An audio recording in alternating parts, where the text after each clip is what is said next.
olabira ddala agenda ofuuka omulambo ng'atunula gwe engungu egiri gyeboggolamu webifaananyi kyendabi wano nga omusajja akolabira kituufu emmundu agimanyi engeri gye bajja mu magazini agimanyi naye is completely naive ku kyakola ng'ono amuli emabega yamubuulira ekyokukola kati awo nomunawe bagambira ku musajja nti omusajja atuleetera eddembe munsaasire nze mbabuulira mufune ku budde mulabe ku kiri eggoma awo batukwatidde awo bemmeeme ennafu awo we batunywereza wookiraba booti batukyusa bukyusa ne batujjukiza nowawayi oga banna mpadduveeyo mbika amatu nemekuya sente ze babbye kale tubaniriza mukamera kana akatwekye yonna gye musinzira okubanga ate mutulaba twagala okubeera nga ate tubebaza okubeera nga ate mutwegasseeko ebule dakiika nno 10 okubanga tutuuka ku ssaawa 3 ez'amakya g'olunaku olwaleero tuba tubagifundikira ey'olunaku olwaleero divorce waaba gyali eddakiika zino abaakozesa tulaba ekiddako yakujjayo kale kaakati ebyo nno bikyalisaliza we tutandikidde badde mbategeeza ekiri eggoma kyo kikyatokota enkulu emmundu ekyakola ki ekyagenda mu maaso okubeera nga ate etokota M23 kyeyeekola civilian abantu ba bulijjo bali mu kutoba ne guno musajja ataddemu emmundu akyusiza magazini naye ng'olabira ddala singa aduuya abeera wali kiba kiwedde twabuliddeko ku buyambi bwe tubadde tufuna kale divorce aina eyaffe Hafi Saimo Wakedde olunaku olwaleero tuli mu Kyengera mu tawuni tutegeeza nti banakyengera mulina okubanga muli basanyu buli kaseera tuba tujja wano BBC Faina wabawo enteekateeka waliwo olusiisira lw'obulamu olugenda mu maaso ku St Joseph wali waggulu okugenda okwejjanjaba kwa bwereere n'okwekebejja endwadde ez'enjawulo za bwereere naye nsookedde wano Ekyengera mu tawuni okulaga embeera y'abanakyengera wakati nga 2025 atandika obulamu babukwasaganya batya bitambula bityo omukulu ogamba otya Bwakedde bitambula bitya birungi obulamu buli butya wano mu Kyengera obulamu si bubi mwemugamba mutya akasente mukola mpolampola naye nze sikolera muno ukolera wa nkolera Gayaza ukolera Gayaza wanozo olesewo omuntu ndi mu kugenda ndine mukyala wange tubadde tulina bye tugulako wano tugenda nabyo ubeera wa nsula wali oli wamu tempo oli wa kanti oli wamu ndi wamu ebyobulamu biri bitya wano mu Kyengera ebyobulamu birungi kuba amalwaliro tugalina n'obuyonjo obulaba si wabi bwe bityo somoozebwa kikwe musanga wano mu Kyengera mmwe ng'abawangali kwe tukusomoozebwa kale tekubadde kwa maanyi nnyo olw'ensonga nti buli kimu kitambula bulungi tetubadde nnyo na bitusumbuwa okuleka mpozi ku makyakyakyabo batera okukwata amapiki wali abasigadde tuli bulungi teekateeka nno okulonda omwaka ogujja abakulembeze bakoledde mu kisanja kino abakulembeze bagezezzaako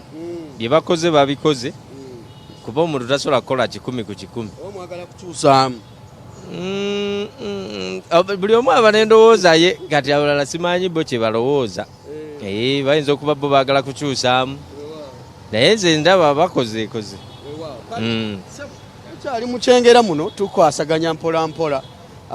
Saimo Fene waali osobola okujja n'olya ku Fene maama wasize otya bitambula bitya mukwano butambula mpola mpola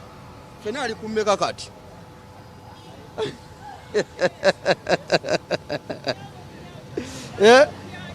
ate olazeewa abakola emirimu egy'enjawulo bali wano mu Kyengera nkutambuza nno mu Kyengera gwaludde okuyita mu Kyengera wano nkyakunoonyeza abawangalira mu Kyengera omukyala ate ye tadduse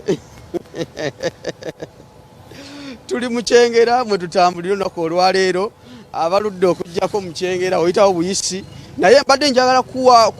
kuwabulamu kajamu kangi abagenda ebusega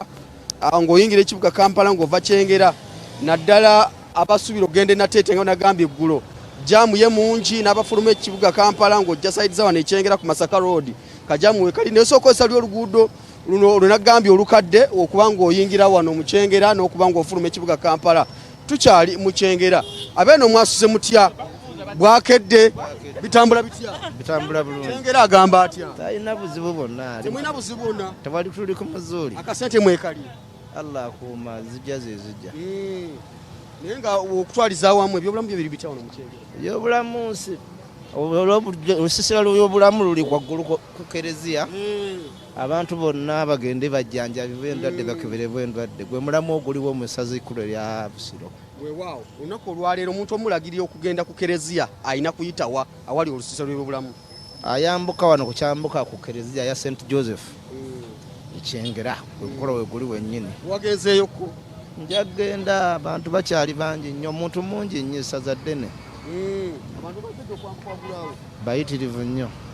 era twagala kwambuka tulage ali ku BBC Refine embeera nga bweri so olusiisira byobulamu bitegeeza ki naddala mu abawangalira nga mu kitundu muno buli baluzze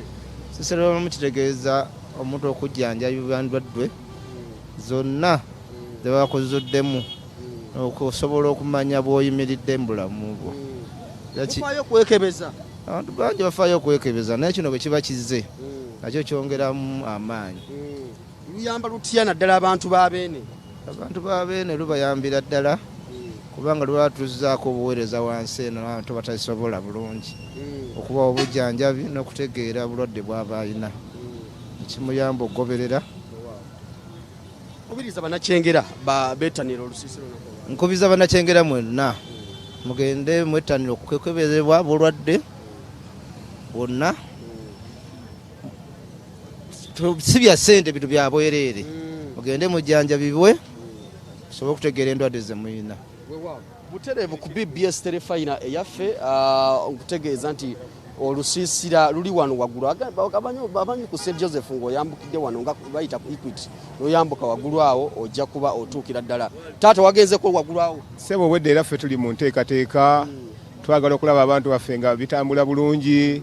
nze kansala Tomusanga akiika ku disitulikiti y'e Wakiso abantu bakkirize bajje mu lusiisira kugambye obwedda muzindaalo nnyumba ku nnyumba ekiri wano waggulu abantu ddala babadde bubi era ddala kabaka maaso moogi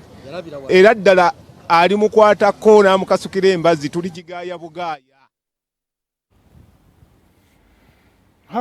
Kale wagenda kubeera olusiisira lw'ebyobulamu olunaku olwaleero mu bitundu abyo ebyekyengera so bane mujje mufune obujjanjabi n'okwekebeza endwadde ez'enjawulo tutandika omwaka guno toriskinga kubaamu na bulwadde bw'otamanyi bukuli mu mubiri